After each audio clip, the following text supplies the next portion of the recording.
বাশার মোল্লা, আপনার প্রশ্ন দেখতে পাচ্ছি আমি। আপনি লিখেছেন, আমি গত বছরের মার্চ মাসে জার্মানে একটি মিনি সুপার মার্কেট খুলি। আগের তুলনায় পণ্য বেড়েছে, জাকাত দিতে হবে কিনা, কিভাবে হিসাব করব? ভাই বাশার মোল্লা, আপনি যে মিনি সুপার মার্কেট খুলেছেন, প্রতিদিনই সেখানে মাল কিছু বিক্রি হয়, নতুন কিছু মাল ঢুকে। তো এগুলো প্রতিদিন হিসেব করার দরকার নেই, বরং বছর শেষে আপনি যখন জাকাতের হিসেব করবেন তখন আপনার স্টকে, দোকানে যে পরিমাণ মাল আছে, দোকানে গোডাউনে সব মিলিয়ে যে পরিমাণ মাল আছে, সেটার যে ভ্যালু, মার্কেট ভ্যালু, এটা বিক্রি করলে এখন কী দাম হবে, সেটা হিসাব করে বের করে তার 2.5% জাকাত আপনি দিবেন। আমিনুল ইসলাম, আপনি লিখেছেন, ডায়াবেটিস পরীক্ষার সময় সামান্য রক্ত বের করা হয়, রোজা অবস্থায় ডায়াবেটিস পরীক্ষা করা যাবে কি না? ভাই আমিনুল ইসলাম, ডায়াবেটিস পরীক্ষার সময় সামান্য যে সুইয়ের অগ্রভাগে যে পরিমাণ পানি থাকে, ওই পরিমাণ রক্ত যে বের হয়, এর ফলশ্রুতিতে আপনার অজুও ভঙ্গ হবে না, যদি এটা গড়িয়ে পড়ার মতো অতটুকু না হয়।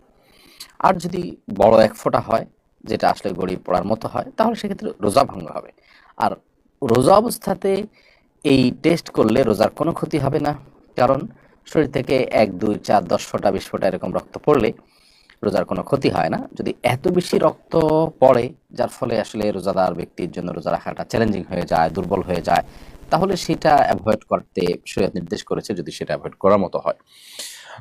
তবে আপনার 1 ফোঁটা 2 ফোঁটা রক্ত আপনি নিলেন, অথবা 1 সিরিঞ্জ রক্তই নিলেন, বা 2-4 সিরিঞ্জ রক্ত নিলেন, যেটা আপনি ব্লাড টেস্ট ইত্যাদি করার জন্য, সেক্ষেত্রে এর কারণে রোজার কোনো ক্ষতি হবে না, রোজা রেখে এগুলো করা যাবে ইনশাআল্লাহ তাআলা। এরপরের প্রশ্ন হলো, রমজান কবে থেকে শুরু হচ্ছে, দয়া করে জানাবেন কি? প্রিয় দর্শক, রমাদান আমরা কবে থেকে ঠিক শুরু করতে যাচ্ছি সেটি এই মুহূর্তে বলা কিছুটা কঠিন, তবে আমরা কিছুটা ধারণা দিতে পারি। যেহেতু এটা চাঁদ ওঠার উপর নির্ভরশীল, নবী সাল্লাল্লাহু আলাইহি ওয়াসাল্লাম বলেছেন, সুমুলিল ইয়াতি ও আফতিরুল ইয়াতি, তোমরা চাঁদ দেখে সিয়াম পালন করবে, চাঁদ দেখে ঈদ উদযাপন করবে। অতএব চাঁদ দেখার উপর এটি নির্ভরশীল। আজকে বাংলাদেশে 28 শাবান গত হয়েছে, বিধায় আজকে চাঁদ ওঠার কোনো সম্ভাবনা একেবারেই ছিল না।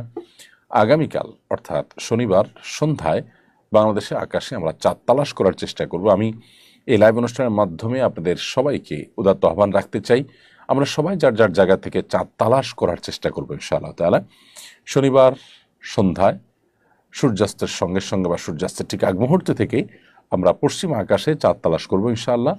রমাদানের চাঁদ যদি আমরা দেখতে পাই ইনশাআল্লাহ, তাহলে শনিবারই আমরা প্রথম তারাবি আদায় করব, এবং শনিবার সন্ধ্যা থেকে রমাদান শুরু হয়ে যাবে, এবং ভোর রাতে আমরা সাহরি করবো ইনশাআল্লাহ তাআলা।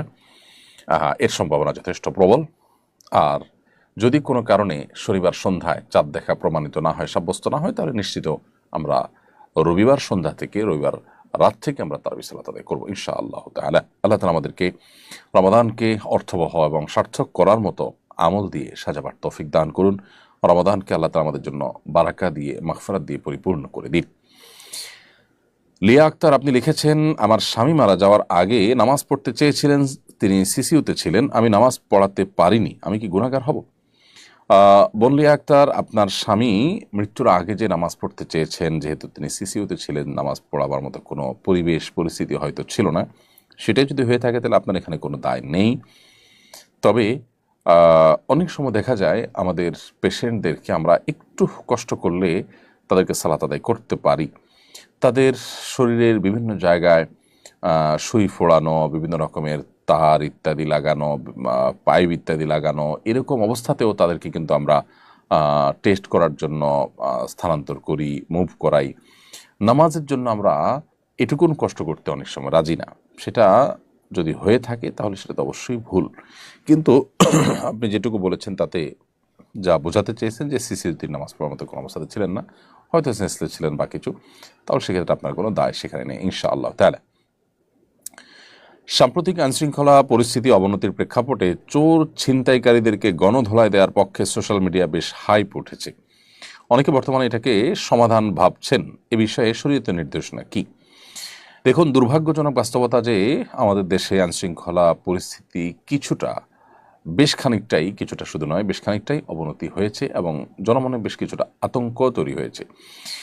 এর কিছু তো বাস্তব ঘটনা যেমন আছে, আবার কিছুটা আতঙ্ক সৃষ্টি করার একটা অপপ্রয়াসও আছে, সেটিও কিন্তু বোঝা যায়। ব্যাপার যাই ঘটুক না কেন, যে কিছু কিছু ঘটনা ঘটছে এবং চুরি ডাকাতি বেড়েছে, এটা তো ওপেন সিক্রেট, আমরা সবাই জানি। তো এই পরিস্থিতিতে থামাবার উপায়টা কি? দেখুন, যারা বলছেন যে চোর ছিনতাইকারী ধরেই গণধোলাই দিতে হবে, তাদের সাথে আমি বিনয়ের সাথে ভিন্নমত পোষণ করছি। সন্দেহাতীতভাবে চুরি ছিনতাইতে যারা লিপ্ত, তাদেরকে ধরবার জন্য এলাকায় এলাকায় বিভিন্ন টিম করে করে মানুষ পাহারাদারি করা উচিত, এবং ধরার সাথে সাথে তাদেরকে আইনশৃঙ্খলা রক্ষাকারী বাহিনীর হাতে সোপর্দ করা উচিত। খুবই যৌক্তিক একটা প্রশ্ন উঠে আসবে এখন, যে আইনশৃঙ্খলা রক্ষাকারী বাহিনীর হাতে ছেড়ে দিলে তারা আবার ছেড়ে দিবে। এই জায়গাটাতে আমাদের খুব বেশি মনোযোগ দেওয়া দরকার, শক্তি ব্যয় করা দরকার, যে আইনশৃঙ্খলা রক্ষাকারী বাহিনীরা যাতে কোনোভাবে এদেরকে ছাড় দিতে না পারে, ছেড়ে দিতে না পারে, সে ব্যাপারে নজরদারি করা, সে ব্যাপারে আমাদের বিশেষভাবে মনোযোগী হওয়া, আন্দোলন সংগ্রাম করা, এটা জরুরি। আমরা যদি আইন হাতে তুলে নেই, তাহলে সেক্ষেত্রে অনেক নিরীহ মানুষ মারা যাবে, এবং একটা মানুষ দেখা যাবে যে একটা অপরাধ করেছে, সে অপরাধে তার আসলে জীবন নিয়ে ফেলা মতো অপরাধ সে করেনি, কিন্তু সেটাও হয়ে যাবে। এবং এইটাকে কেন্দ্র করে মানুষ যার যার শত্রুতা উদ্ধার করা শুরু করবে। ইতিপূর্বে যখন এরকম ঘটনা ঘটেছে, আইন হাতে নেওয়ার যদি কোনো সুফল আপনি দেখেনও, তার কুফল কিন্তু অনেক বেশি। বিধায় একটা সমাজে গৃহযুদ্ধ অথবা একটা সমাজে অস্থিতিশীল একটা পরিস্থিতি এটা তৈরি হোক, এটা যদি আমরা না চাই, তাহলে সেক্ষেত্রে আইন হাতে তুলে নেওয়ার পক্ষে আমরা অনুগ্রহ করে কোনো ক্যাম্পেইন করব না, বরং আইন হাতে তুলে নেওয়ার জন্য যে শক্তিটা আমরা ক্ষয় করব, ওই শক্তি প্রয়োজনে আইন শৃঙ্খলা কেন বাস্তবায়ন করা হচ্ছে না, সরকারের বিরুদ্ধে আমরা আওয়াজ তুলতে পারি, চাপ সৃষ্টি করতে পারি, এবং নিজেরা আমরা পাহারাদারি করতে পারি। দেশের জনগণ বিভিন্ন প্রান্তে প্রান্তে এলাকা এলাকায় যদি নিজেরা দায়িত্বশীল ভূমিকা পালন করেন, তাহলে সেক্ষেত্রে এটা কিছুটা হলেও কমিয়ে আনা সম্ভব। আল্লাহ তাআলা আমাদেরকে নিরাপদ একটি আবাসভূমি দান করুন, আমাদের প্রিয় স্বদেশকে সকল অশান্তি, সকল অপরাধ কর্ম, সকল অস্থিতিশীলতা, এগুলো থেকে আল্লাহ তাআলা হেফাজতে রাখুন।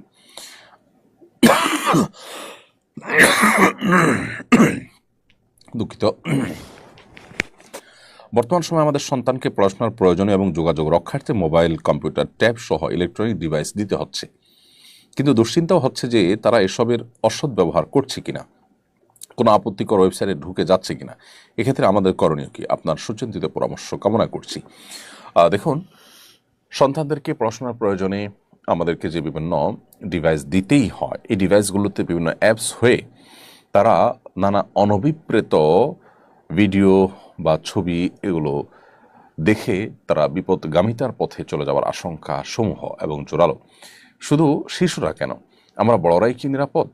আমরাও বিপদগামিতার পথে পা বাড়াবার সমূহ আশঙ্কা থাকে। এই হারাম থেকে বাঁচা এবং চরিত্র রক্ষা করার সংগ্রামে যদি আমাদেরকে টিকে থাকতে হয় এবং জয়ী হতে হয়, তাহলে সর্বপ্রথম কাজ হবে বিশেষ করে সন্তানদের ব্যাপারে তাদেরকে আমাদের নজরদারিতে রাখতে হবে। ডিভাইসগুলো আমাদের সামনে ব্যবহার করতে দিতে হবে। এমন হতে পারে যেমন আপনার কম্পিউটার বা ল্যাপটপ বাসার এমন একটা জায়গায় আপনি স্থাপন করলেন যে বাচ্চা কি ব্রাউজ করছে না করছে তার সবগুলো আপনি দেখতে পাচ্ছেন, আপনার নখদর্পণে থাকে। এটা করা উচিত। এটা যদি আমরা না করি, তাহলে আমাদের অজান্তে, আমাদের অগোচরে সন্তান ভুল কোনো পথে পা বাড়াতে পারে। এটা একটি বিষয়। দ্বিতীয়ত হলো, আমরা জানি যে আজকাল বেশ কিছু অ্যাপ, বেশ কিছু প্রোগ্রাম বের হয়েছে যেগুলো আমাদের সন্তানদেরকে এবং আমাদেরকেও এরকম হারাম বিভিন্ন চিত্র বা ফুটেজ, ভিডিও এগুলো দেখা থেকে বেঁচে থাকতে সাহায্য করে, সহযোগিতা করে। যেমন কাহাফ গার্ড, এটি বেশ চমৎকার একটি অ্যাপ। আমি নিজেও আমার মোবাইলে এটিকে ডাউনলোড করেছি। এটির ফলে যেটি হয়, যে কোনো হারাম চিত্র বা হারাম কোনো ফুটেজ আমাদের মোবাইলে যদি আসে, সেটি অটোমেটিক ব্লার হয়ে যায়। তাহলে আমাদের সন্তানদের চোখ এবং ঈমান, তাদের চরিত্র, এগুলোকে হেফাজত করবার জন্য আমরা এই জাতীয় কাহাফ গার্ড বা এরকম আর কোনোটা থাকলে, বিশেষ করে কাহাফ গার্ডটা আমি জানি যে এই অ্যাপ আমরা ডাউনলোড করে তারপর সেই ডিভাইস সন্তানের হাতে দিতে পারি। তাতে ইনশাল্লাহ সন্তান অনেকখানি সেফ থাকবে, আল্লাহ যদি হেফাজত করেন তাদেরকে। নওশিন আক্তার, আপনি লিখেছেন, মাহরাম হিসাবে ছোট ভাইকে সফর সঙ্গী করতে হলে তার সর্বনিম্ন কত বছর বয়স হতে হবে? বোন নওশিন আক্তার, মাহরাম হিসাবে আপনার ছোট ভাই যদি আপনার সফরে সঙ্গী হতে হয়, তাহলে তাকে প্রাপ্তবয়স্ক হতে হবে। প্রাপ্তবয়স্ক হতে হবে। একজন ছেলে যখন স্বপ্নদোষ শুরু হয় তখন থেকে সে প্রাপ্তবয়স্ক হিসাবে গণ্য হয়। আর এর বাইরে আপনার ছোট ভাই বা আপনার মাহরাম যে আপনার সফর সঙ্গী হবে তার যদি প্রাপ্তবয়স্ক হওয়ার যে আলামতগুলো আছে, গোপদাড়ি ইত্যাদি গজানো, এগুলো যদি বের হয় তাহলে সেক্ষেত্রে শুরু হয়, তাহলে সেক্ষেত্রে এটা তার প্রাপ্তবয়স্ক হওয়ার আলামত হিসাবে বিবেচিত হবে। এছাড়াও যদি কোনো আলামত দেখা না যায় তাহলে সর্বোচ্চ 15 বছর বয়স হয়ে গেলে ইনশাআল্লাহ বিধানে সে আপনার সাথে মাহরাম হিসাবে আপনার সফরের সঙ্গী হতে পারবে। পত্রিকায় এসেছে বিগত সরকার নির্মিত মডেল মসজিদ নির্মাণে অঢেল দুর্নীতি হয়েছে। সে মসজিদ নির্মাণে আর্থিক দুর্নীতি হয়েছে। যে মসজিদ নির্মাণে আর্থিক দুর্নীতি হয়েছে সে মসজিদে নামাজ পড়া যাবে কিনা? গুরুত্বপূর্ণ প্রশ্ন। এই প্রশ্ন উত্তর হলো যে কোনো মসজিদ নির্মাণে এর নির্মাণ সংশ্লিষ্ট ব্যক্তিবর্গ যদি কোনো দুর্নীতি বা অপরাধ করে থাকেন তাহলে ইনশাআল্লাহ বিইذনিল্লাহ মুসল্লিদের নামাজে কোনো অসুবিধা হবে না। কারণ প্রথমত আল্লাহ সুবহানাহু ওয়া তাআলা কোরআনে কারিমে একাধিক জায়গায় আমাদেরকে এ বিষয়ে জানিয়েছেন যে ও আল্লাহ তাযরু ওয়াসিরাতুন বিজরা উখরা, কেউ কারোর পাপের বোঝা বহন করবে না। যেহেতু কেউ কারোর পাপের বোঝা বহন করবে না, অতএব আমরা অন্য কেউ মসজিদ তৈরি করতে গিয়ে দুর্নীতি করেছে, অন্যায় করেছে, এরকম কোনো বিষয় আশয় সেটার দায়ভার আমাদের উপর আসবে না ইনশাআল্লাহ তাআলা। হ্যাঁ, কোনো অন্যের জায়গা জবরদখল করে বা কারোর জায়গায় অন্যায়ভাবে মসজিদ নির্মাণ করলে বা জায়গা ছিনতাই করে সেখানে মসজিদ নির্মাণ করলে সেই জায়গায় নামাজ হবে কিনা এটা নিয়ে ওলামাদের মধ্যে দুইটা মত আছে। এক্ষেত্রেও বিশুদ্ধ মত হলো নামাজ হয়ে যাবে, তবে বিকল্প থাকলে সে মসজিদে যাওয়া উচিত নয়। বাট মসজিদের জায়গা নিয়ে সমস্যা নাই, নির্মাণ হয়েছে যে টাকা সেটা নিয়েও সমস্যা নাই, বাকি নির্মাণ করতে গিয়ে তসরুফ হয়েছে, নির্মাণকারীদের কেউ বা সংশ্লিষ্ট কেউ কোনো প্রকার দুর্নীতি করেছেন, এর দায় মুসল্লিদের উপর আসবে না ইনশাআল্লাহ তাআলা। পত্রিকা এসে আপনার প্রশ্ন তো দিয়েছি। সরকারের ঘোষণা অনুযায়ী সামনে হজের খরচ কমবে, আপনি কতটা আশাবাদী? আমি যতটুকু জানি হজের খরচ তো ঘোষিত হয়ে গেছে, এখন তো আর কমার বা বাড়ার কোনো স্কোপ দেখছি না। অবশ্য বেশ অনেক আগে থেকে সরকারের সংশ্লিষ্ট দপ্তর থেকে বারবার বলা হচ্ছিল যে হজের খরচ এবছর কমবে। কতটা কমবে আমি সেটা আসলে খুব বেশি আশাবাদী না। কারণ হলো আসলে রিয়ালের দামের উপরে হজের রেট অনেকটা নির্ভর করে, আর অনেকখানি নির্ভর করে বিমান ভাড়ার উপরে। বিমান ভাড়া এটা কমানোর ক্ষেত্রে বাংলাদেশ এবং সৌদি এয়ারলাইন্স, বাংলাদেশ বিমান এবং সৌদি এয়ারলাইন্স এই উভয় ক্যারিয়ার কর্তৃপক্ষ তাদের সদিচ্ছা ছাড়া এটা আসলে কঠিন। হাজিদের কাছ থেকে যে পরিমাণ ভাড়া নেওয়া হয় সেটা রীতিমতো জুলুম। একজন যাত্রীর জন্য বিমান যাওয়া আসার যে খরচ সেটার খরচ নেওয়া হয় ডাবল, কারণ যাত্রীদেরকে নেওয়ার জন্য ফ্লাইটগুলো নিয়ে যায় আবার খালি আসে। এই ডাবল নেওয়াটা যৌক্তিক, কিন্তু এই ডাবল নেওয়ার কথা বলে মূলত প্রায় ট্রিপল পরিমাণ নেওয়া হয়। এটা একটা দুর্ভাগ্যজনক বাস্তবতা। তো এটা কমা উচিত এবং এটা কমানোর পরে আন্তরিকতা থাকা দরকার, কিন্তু এত অল্প সময়ের ভিতরে সেটা আদৌ হবে বলে আমরা জানি না। তবে হ্যাঁ, সরকার যে সদিচ্ছা পোষণ করেছে, চেষ্টা করেছে, এটাও সাধুবাদ পাওয়ার যোগ্য। মসজিদের ফান্ডের গচ্ছিত টাকা দিয়ে এলাকাবাসীর জন্য ইফতার আয়োজন করা যাবে কি না? গুরুত্বপূর্ণ প্রশ্ন রমাদান এসছে। মসজিদের তহবিলের টাকা দিয়ে এলাকাবাসীর জন্য বা মসজিদের মুসল্লিদের জন্য ইফতারের কোনো আয়োজন করা যাবে না। কারণ মসজিদে সাধারণত মানুষ যে টাকা দেয় সেটা মসজিদে ইফতার আয়োজনের জন্য দেয় না, সেটা দেয় মসজিদের নির্মাণের জন্য, মসজিদের বেতন ভাতা, মসজিদের যে রুলিং কস্ট খরচ আছে সেগুলো নির্বাহ করবার জন্য। অতএব যেই জন্য দাতারা টাকা দেন সেই কাজেই টাকাটা ব্যয় করতে হবে। যেহেতু মসজিদে ইফতারের আয়োজনের জন্য সাধারণত মসজিদে টাকা দেওয়া হয় না, দান বাক্সে বা জেনারেল ফান্ডে যে টাকা দেওয়া হয় সেটা ইফতার আয়োজনের জন্য দেয় না কেউ, সেজন্য সেটাকে এই কাজে ব্যবহার করা যাবে না। এজন্য কোনো মসজিদে রমজান উপলক্ষে যদি ইফতার আয়োজন করতে হয় রোজাদারদের জন্য, তাহলে এর জন্য আলাদা করে তহবিল গঠন করতে হবে, মুসল্লিদেরকে ঘোষণা দিতে হবে যে আমরা রোজাদারদের জন্য ইফতার আয়োজন করতে চাই, আপনারা শরীক হন। সেক্ষেত্রে মুসল্লিদের সেই তহবিলে যে টাকা দিবেন সেটা দিয়ে তারা ইফতার আয়োজন করতে পারবেন ইনশাআল্লাহ তাআলা।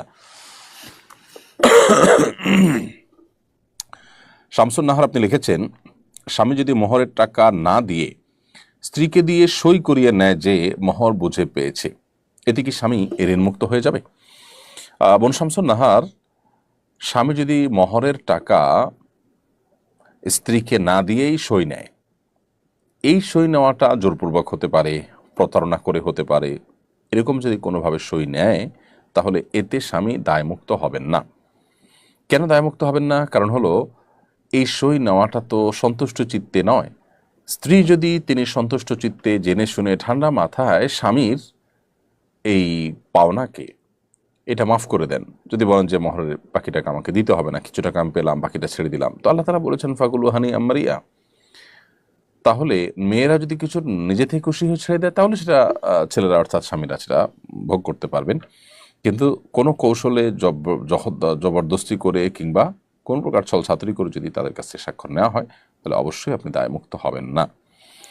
রমজানের সাহরি এবং ইফতারে কী ধরনের খাবার খাওয়া শরঈ এবং স্বাস্থ্যগত দিক থেকে বাঞ্ছনীয়? স্বাস্থ্যগত দিক থেকে আমাদের সাহরি এবং ইফতারিতে কী ধরনের খাবার থাকা দরকার সেটা অবশ্য স্বাস্থ্য বিশেষজ্ঞগণ খুব ভালো বলতে পারবেন। তবে আমরা সবাই কমন কিছু বিষয় জানি। তার মধ্যে থেকে একটা হলো যে ইফতারিতে খুব বেশি ভাজা পোড়া এটা আমাদের স্বাস্থ্যের জন্য মোটেও ভালো নয়, এবং এটার কারণে অনেক অস্বস্তিতে আমরা ভুগতে হয়। এর কারণে আমাদের তারাবি, আমাদের রাতভর জেগে ইবাদত বন্দেগী, অন্যান্য এক আমল করে, এমনকি দিনের বেলা রোজা রাখাটা অনেক সময় কষ্টকর হয়ে যায়।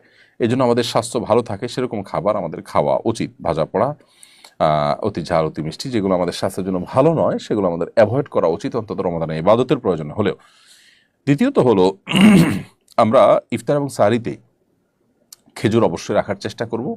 এটাতে প্রচুর পরিমাণ খাদ্যশক্তি, এনার্জি যেমন রয়েছে, এমনিভাবে এমন সব খাবার রাখবো, দেশীয় ফল এবং অন্যান্য খাবার যেগুলো সুফল আমাদের শরীরে নানাভাবে ইনশাআল্লাহ আসবে। বিধে আমরা সেদিকটাকে বিশেষভাবে খেয়াল রাখবো, মনোযোগ দেব ইনশাআল্লাহ। এবং খুব বেশি আপনার উদরপূর্ণ করে খেলে ইবাদতবন্দি করতে অসুবিধা হয়, সেটা অস্বস্তির কারণ হয়, সেটা আমাদের স্বাস্থ্যের জন্য খারাপ হয় এবং শরীয়ত ও শিল্পের জন্য আমাদেরকে নিরুৎসাহিত করেছে। সেজন্য আমরা চেষ্টা করব যে সাহরি ইফতারিতে খুব বেশি উদরপূর্ণ করে না খেতে, এই চেষ্টা আমাদের মধ্যে থাকতে হবে। ওমরার জন্য সৌদি আরবে ভ্রমণে মেনিনজাইটিস টিকা নেওয়ার বাধ্যবাধকতা তুলে নিয়েছে দেশের সরকার। বিষয়টা সম্পর্কে আপনার মন্তব্য জানতে চাই। এ বিষয়ে স্বাস্থ্য বিষয়ে বিশেষজ্ঞ কেউ ভালো মন্তব্য করতে পারবেন যে এটা যথাযথ হয়েছে কি হয়নি। তবে আমি একজন সাধারণ নাগরিক হিসাবে যে মন্তব্য করতে চাই সেটি হলো, এই টিকাটা আমাদের জন্য অনেক কষ্টের ছিল নানাভাবে, অতএব এটা তোলাতে বেশ খানিকটা সুবিধা হলো হাজী সাহেবদের। আর সৌদি আরবের আপনার যে আপনার স্বাস্থ্যগত অসুবিধার কারণে বা যে জটিলতার ভিত্তিতে, যে পরিস্থিতির ভিত্তিতে এই টিকা দেওয়ার কথা বলা হচ্ছে, সেটা বহু আগের কথা, বহু বছর আগের কথা। সেই পরিস্থিতি, সেই পরিবেশ সৌদি আরবে এখন আদৌ আছে কিনা আমি জানি না। বিধায় এই টিকা দেওয়ার ফলে অনেকের জ্বর হয়, অনেকে অসুস্থ হয়ে পড়েন, অনেকের জন্য এটা নেওয়া কষ্টকর হয়। বিধায় সেই দৃষ্টিকোণ থেকে আমি এটাকে ভালো মনে করছি একজন নাগরিক হিসাবে। আমার অভ্যাস হলো কাজের ফাঁকে যখনই সুযোগ হয় ইউটিউবে বিভিন্ন স্কলার আলোচনা শোনা। ইদানিং দিনই আলোচনার মধ্যেও নানা ধরনের বিজ্ঞাপন চলে আসে। এক্ষেত্রে আমাদের করণীয় কী? কীভাবে এ ধরনের উপদ্রব থেকে আমরা নিজেদেরকে বাঁচাতে পারি, নিজের চোখকে হেফাজত করতে পারি? প্রিয় ভাই, এ ধরনের পরিস্থিতি আমাদের সবারই কম বেশি পড়তে হয়। খুবই দুর্ভাগ্যজনক একটি বাস্তবতা। আজকাল ফেসবুক, ইউটিউব সহ এমনকি অনলাইনে বিভিন্ন ব্রাউজারে আমাদেরকে সার্চ করতে হয়, আমাদের ব্রাউজ করতে হয়, অনেক কিছু আমাদেরকে খুঁজতে হয়, রিড করতে হয়, স্টাডি করতে হয়। এগুলো করতে গিয়ে আমরা যেমন উপকারী নলেজ অর্জন করছি, সেই সাথে অনেক হারাম দৃশ্য আমাদের চোখের সামনে চলে আসে। আমরা অনবরত গুনাহে লিপ্ত হয়ে যাচ্ছি, আমাদের ঈমান দুর্বল হচ্ছে, আমরা নানান দিক থেকে পিছিয়ে পড়ছি একজন মুসলমান হিসেবে। এই যে আমাদের তাকওয়া এবং ঈমানের ঘাটতি আসছে, দুর্বলতা আসছে, চরিত্র নষ্ট হচ্ছে, এটা থেকে বেঁচে থাকাটা খুবই গুরুত্বপূর্ণ বিষয়। জান্নাতুল ফেরদাউসের অধিকারীদের আল্লাহ রাব্বুল আলামিন তাদের বৈশিষ্ট্য বলেছেন, ওয়াল্লাযীনা হুম লিফুরুজিহিম হাফিজুন, যারা তাদের ইজ্জত, সম্ভ্রম, চরিত্রকে হেফাজত করতে পেরেছে। তো আমরা তো সেটা সোশ্যাল মিডিয়ার এই যুগে, বিশেষ করে এই জাতীয় হারাম বিজ্ঞাপন ইত্যাদি যেখানে অহরহ আসছে, কোনো ভিডিও দেখতে গেলে বিশেষ করে যে হারাম বিজ্ঞাপনগুলো আসে, সেটা থেকে আমরা আত্মরক্ষার কোনো উপায় পাচ্ছি না। এবং ইদানিং যেটা হয়েছে যে কোনো চ্যানেলে মনিটাইজেশন অন করা না থাকলেও সেখানে বিজ্ঞাপন আসে। অর্থাৎ আপনি কোনো চ্যানেলের মালিক, আপনি কোনো ভালো ভিডিও আপলোড করবেন, সেখানে আপনি মনিটাইজেশন করে পয়সা উপার্জন করবেন না, তারপরও সেখানে বিজ্ঞাপন আসবে। অর্থাৎ একরকম বাধ্যতামূলক করে দেওয়া হয়েছে যে আমরা ভিডিও দেখব আর বিজ্ঞাপন দেখব না, এমনটি হতে পারে না। তো এইরকম পরিস্থিতিতে মাহফিল অ্যাপ, একটা অ্যাপ আছে বেশ ভালো, আমি ব্যক্তিগতভাবে জানি, চিনি, এবং আলহামদুলিল্লাহ এটা যারা করেছেন তারা বেশ চমৎকার করে করেছেন। এই মাহফিল অ্যাপটি ব্যবহার করা যেতে পারে। এই মাহফিল অ্যাপের সুবিধা হলো যে এখানে বড় বড় স্কলার, বড় আলেমদের ভিডিও আপলোড করা হয়, আমার ভিডিওগুলো সেখানে আপনি পাবেন। তো মাহফিল অ্যাপে গিয়ে যদি আপনি ভিডিওগুলো দেখেন তাহলে ইনশাআল্লাহ বিদিনিল্লাহ আপনি হারাম অ্যাড মুক্তভাবে ভিডিওগুলো দেখতে পারবেন। তো আমি আপনাকে পরামর্শ দিব যে মাহফিল অ্যাপের মধ্যে প্রবেশ করে আপনি আলেমুল আমাদের বক্তব্য, ওয়াজ নসিহত এগুলো শুনুন। ইনশাআল্লাহ আশা করা যায় যে হারাম থেকে বেঁচে থাকতে পারবেন। হজ এজেন্সি অ্যাসোসিয়েশন নির্বাচনের একজন প্রার্থী কিছুদিন আগে বলেছেন তিনি নির্বাচিত হলে হজযাত্রী প্রতি 30,000 টাকা অতিরিক্ত নিয়ে এজেন্সিগুলোর মধ্যে ভাগ করে দেবেন। এই অভিপ্রায় শরীয়তের দৃষ্টিকোণ থেকে সঙ্গত কিনা? শরীয়তের দৃষ্টিকোণ থেকে সঙ্গত হওয়ার তো প্রশ্নই ওঠে না। কোনো দৃষ্টিকোণ থেকে এটা সঙ্গত হওয়ার কোনো কারণ থাকতে পারে না। হজযাত্রীদের হজের খরচ বাড়িয়ে সেটা তারা নেতারা ভাগ করে নেবেন, এটা তো খুল্লম খোলা ডাকাতি বলা যেতে পারে। এ ধরনের ডাকাতির ঘোষণা যদি কেউ দিয়ে থাকেন, আমিও দেখেছি সোশ্যাল মিডিয়াতে বিভিন্ন পত্রপত্রিকাতে উঠে এসেছে, এরকমটি যদি সত্য হয়ে থাকে এবং কেউ যদি এরকমটি বলে থাকেন তাহলে তাকে তো আইনের আওতায় আনা উচিত। এরকম ব্যক্তিকে নির্বাচিত করা তো অনেক পরের কথা। এ ধরনের গর্হিত কথা যদি কেউ বলে থাকে তাহলে তাকে রীতিমতো আইনের আওতায় আনা উচিত, কারণ তিনি ডাকাতি করার ঘোষণা দিয়েছেন। এমনিতে আমাদের দেশে হাজী সাহেবদের উপরে যে পরিমাণ জুলুম করা হয়ে থাকে, বিমান ভাড়া 3 গুণ পর্যন্ত নেওয়া হয়ে থাকে এবং আরও নানাবিধভাবে হাজী সাহেবদের হজ করাকে কঠিনতর করা হয়েছে। যেখানে বাংলাদেশে প্রতি বছর হজে যাওয়ার জন্য মানুষ সিরিয়াল ধরে বসে থাকতে হতো, রেজিস্ট্রেশন করতে হতো, সেখানে এখন সৌদি গভর্নমেন্ট আমাদেরকে যে কোটা দেয় সে কোটাটা পর্যন্ত পূরণ হয় না। এরকম পরিস্থিতি হয়ে গেছে এবং হজের ব্যয় খরচ বাড়তে বাড়তে সেটা মানুষের যে সামর্থ্যের সীমানা সেটা অনেক ক্ষেত্রে অনেকের জন্য পেরিয়ে গেছে। এরপর আবার হাবের নির্বাচনের কোনো প্রার্থী যদি হাজিদের খরচ 30,000 করে বাড়ায়া তারা নিজেরা ভাগযোগ করে নেবেন বলে থাকেন, তাহলে তিনি অবশ্যই ডাকাতির ঘোষণা দিয়েছেন। আল্লাহ তাআলা আমাদেরকে এ সমস্ত জুলুম থেকে রক্ষা করুন এবং হেফাজত করুন। ভারতের আসাম রাজ্যের সংসদে আগে শুক্রবার জুমার নামাজের জন্য 2 ঘন্টার বিরতি ছিল। সম্প্রতি বিজেপি শাসিত সংসদ বিরতি বাতিল করেছে। এ সময় যদি সংসদ চলে, বিধানসভার মুসলিম সদস্যদের করণীয় কি? দেখুন, পৃথিবীতে যারা নিজেদেরকে তথাকথিত গণতন্ত্রের রোল মডেল বলে, যারা নানা দিক থেকে আমাদের কাছে আদর্শ বলে আমাদের দেশে এক শ্রেণীর মানুষ সারাক্ষণ মুখে ফেনা তুলতে থাকেন, তাদের দেশে এই ধরনের আপনার দ্বিচারিতামূলক আচরণ, মুখে অনেক ভালো ভালো কথা বলা আর বাস্তবে মুসলমানদেরকে কোণঠাসা করে রাখার যে তাদের অপচেষ্টা, সেটা দিনের আলো মতো পরিষ্কার। দীর্ঘদিন থেকে সেটা আমাদের কাছে একেবারে ওপেন সিক্রেট হয়ে গেছে। তো এরকম পরিস্থিতিতে মুসলিম সংসদ সদস্য যারা আছেন তারা এটার বিরুদ্ধে প্রতিবাদ করা, সংসদের বাইরে যারা আছেন তারা প্রতিবাদ করা, সেটা যেমন আমাদের কর্তব্য, ঠিক একইভাবে বিধানসভার মুসলিম সদস্যরা ওই সময় বের হয়ে জুমার নামাজ পড়া তাদের উপরে আবশ্যক। কারণ জুমার নামাজ পড়াটা ফরজ। এই আবশ্যকীয় কাজটি আপনাকে করতেই হবে। আপনি প্রয়োজনে আপনার সংসদীয় অধিবেশন থেকে বের হয়ে নামাজ পড়ে তারপর আসবেন। কারণ ফরজ নামাজ বাদ দিয়ে করা যায় এমন কোনো কাজ পৃথিবীতে নেই। আল্লাহ তাআলা ইসলামে এমন কিছু রাখেন নাই যে ফরজ নামাজ বাদ দিয়ে সেটা করা যায়, বিধায় ফরজ নামাজ তাদেরকে পড়তে হবে। তাছাড়া সংসদে আমরা অনুপস্থিত থাকতে পারি, সেই সিস্টেম বা সে সুযোগ, সে আইনও আছে। সংসদে অনুপস্থিত থাকলে 2-4 ঘন্টার জন্য গেলে যে সংসদ সদস্যপদ বাতিল হবে এমনও তো কথা নেই। তাহলে নামাজ পড়তে অসুবিধাটা কোথায়? আর যদি আল্লাহ না করুক বাতিল হয়ও, সেরকম সিস্টেমও যদি কোনো জায়গায় থাকে, সেরকম জুলুমও যদি কোথাও থাকে, তারপর আমাকে নামাজ পড়তে হবে, নামাজ ছাড়া যাবে না। এরপরে আফিয়াত আসনাত এআইডি থেকে আপনি লিখেছেন, রমজানে মৃত ব্যক্তির জন্য কিভাবে দোয়া করব? কোনো খতম বা এই ধরনের কিছু করা জায়েজ আছে কিনা? খুবই প্রাসঙ্গিক একটি প্রশ্ন করেছেন আমাদের এক বোন। রমজানে মৃত ব্যক্তির জন্য আমরা দোয়া করতে চাই, বিশেষ করে রমজান উপলক্ষে আমাদের মৃত মা বাবা তাদের পক্ষ থেকে, আমাদের প্রিয়জনদের পক্ষ থেকে কিছু করার তাগাদ আমরা অনুভব করি। এক্ষেত্রে দোয়ার ক্ষেত্রে যেটি হবে যে আমরা নিজেরা আল্লাহর কাছে তাদের জন্য মাগফিরাত কামনা করব, দুহাত তুলে দোয়া করব, চোখের পানি ফেলবো, অন্যদেরকে দিয়ে দোয়া করাবো বা অন্যদের কাছে দোয়া চাইবো তাদের জন্য, এটি হতে পারে।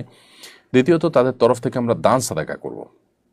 মৃত ব্যক্তির জন্য যে সমস্ত বিষয়গুলো করা যায়, তাদের পক্ষ থেকে উমরা করা যায়, হজ করা যায়, দান সাদাকা করা যায়, কোনো ব্যক্তিকে আপনার খাদ্য দেওয়া যায়, আল্লাহর কাছে দোয়া করা যায়। অনেকগুলো আমাদের মতে আপনি কোরআন কারীমের তেলাওয়াত পড়ে যদি বলেন যে আল্লাহ এর সবটা আমি তাকে দিতে চাই, সেটা অনেকের মধ্যে দেওয়া যায়। এই যে ব্যাপারগুলো যেগুলো মৃত ব্যক্তির তরফ থেকে করা যায় সেগুলো আপনি করবেন। এর বাইরে খতম করার একটা প্রচলন আমাদের সমাজে আছে যে রমজান উপলক্ষে আমাদের মৃত ব্যক্তির তরফ থেকে খতম করাই। আসলে লোকজন ভাড়া এনে টাকা পয়সা দিয়ে খতম করালে সওয়াব তো হবেই না, বরং গুনাহ হবে। কারণ খতম কোরআন কারীম তেলাওয়াত পড়ে শেষ করা বা তেলাওয়াত করা এটা একটা ইবাদত, এটার বিনিময় দেওয়া এবং নেওয়া জায়েজ নাই, বিধায় এটা চলবে না। হ্যাঁ, আপনারা পরিবারের সদস্যরা কেউ কোনো অংশ তেলাওয়াত করলেন, করে এটার সওয়াব যেন আল্লাহ তাকে দেন সেই হিসাবে আপনি নিয়ত করলেন, বাস এটা হতে পারে। এবং আপনারা নিজেরা ভাগযোগ করে নিলেন, পুরো 30 পারা কোরআন নিজেরা ভাই বোন বা আত্মীয় স্বজনরা ভাগ করে নিলেন এবং সবাই যে যেটুকু পড়লেন এটার সব যেন আল্লাহ তাআলা তাকে পৌঁছে দেন সেজন্য দোয়া করি। এটা হতে পারে অনেক ইমামদের মধ্যে সেটির সুযোগ রয়েছে। এক কথিত কবি নবীজির শানে অশালীন শব্দ ব্যবহার করার কারণে তোলপাড় সৃষ্টি হয়েছে। এর জের না কাটতেই আরেকজন, যিনি পাঠ্যপুস্তক পরিমার্জন কমিটিতেও আছেন, এর চেয়ে জঘন্য উচ্চারণ করেছেন আল্লাহর নামে। এর কারণ কি বলে মনে করেন? এই ধরনের কর্মকাণ্ড প্রতিরোধের উপায় কি? দেখুন, আমাদের এই সমাজে মুসলমানরা উভয় সমস্যার মধ্যে মূলত নিপতিত। এক শ্রেণীর দুষ্ট লোক যারা এদেশের ভালো চায় না, যারা ভিনদেশীদের চর হিসাবে কাজ করে এখানে, তারা মুসলমানদের বিরুদ্ধে বিষোদ্গার করে আল্লাহ এবং তার রাসূল সম্পর্কে নানা সময় নানা কটূক্তি করে মুসলমানদেরকে ইমানি পরীক্ষার মধ্যে ফেলে দেয়। ইমানের দাবি পূরণ করতে গিয়ে মুসলমানরা যখন রিয়্যাক্ট করতে যায়, কথা বলতে যায়, তখন তারা বিদেশিদের কাছে এখানে মুসলমানদেরকে ভিলেন করে দেখাবার চেষ্টা করে। তো এই সমস্ত ক্ষেত্রে খুবই ট্যাক্টফুলি আমাদের কাজ করতে হবে, খুবই সচেতনতার সাথে কাজ করতে হবে। সেই সাথে সরকারে যারা থাকেন তাদের কর্তব্য হলো এ ধরনের অস্থিতিশীলতা সৃষ্টিকারী যারা আছে তাদেরকে কঠোর হস্তে দমন করা, যাতে করে কেউ মুসলমানদের এ ধরনের অনুভূতি নিয়ে খেলা করার সুযোগ না পায়। সেটা যদি তারা করেন তাহলে সেক্ষেত্রে মুসলমানদের আর রিয়্যাক্ট করার প্রয়োজন হয় না এবং সেটাকে নিয়ে তারা বাজেভাবে পৃথিবীর অন্যান্য শক্তিশালী দেশগুলোর কাছে তুলে ধরার মতো স্কোপও তারা আর পায় না। তো আমি আশা করব যে সংশ্লিষ্ট দায়িত্বশীল যারা আছেন সরকারের, তারা এই সমস্ত ক্ষেত্রে দায়িত্বশীলতার পরিচয় দিবেন। প্রিয় দর্শক,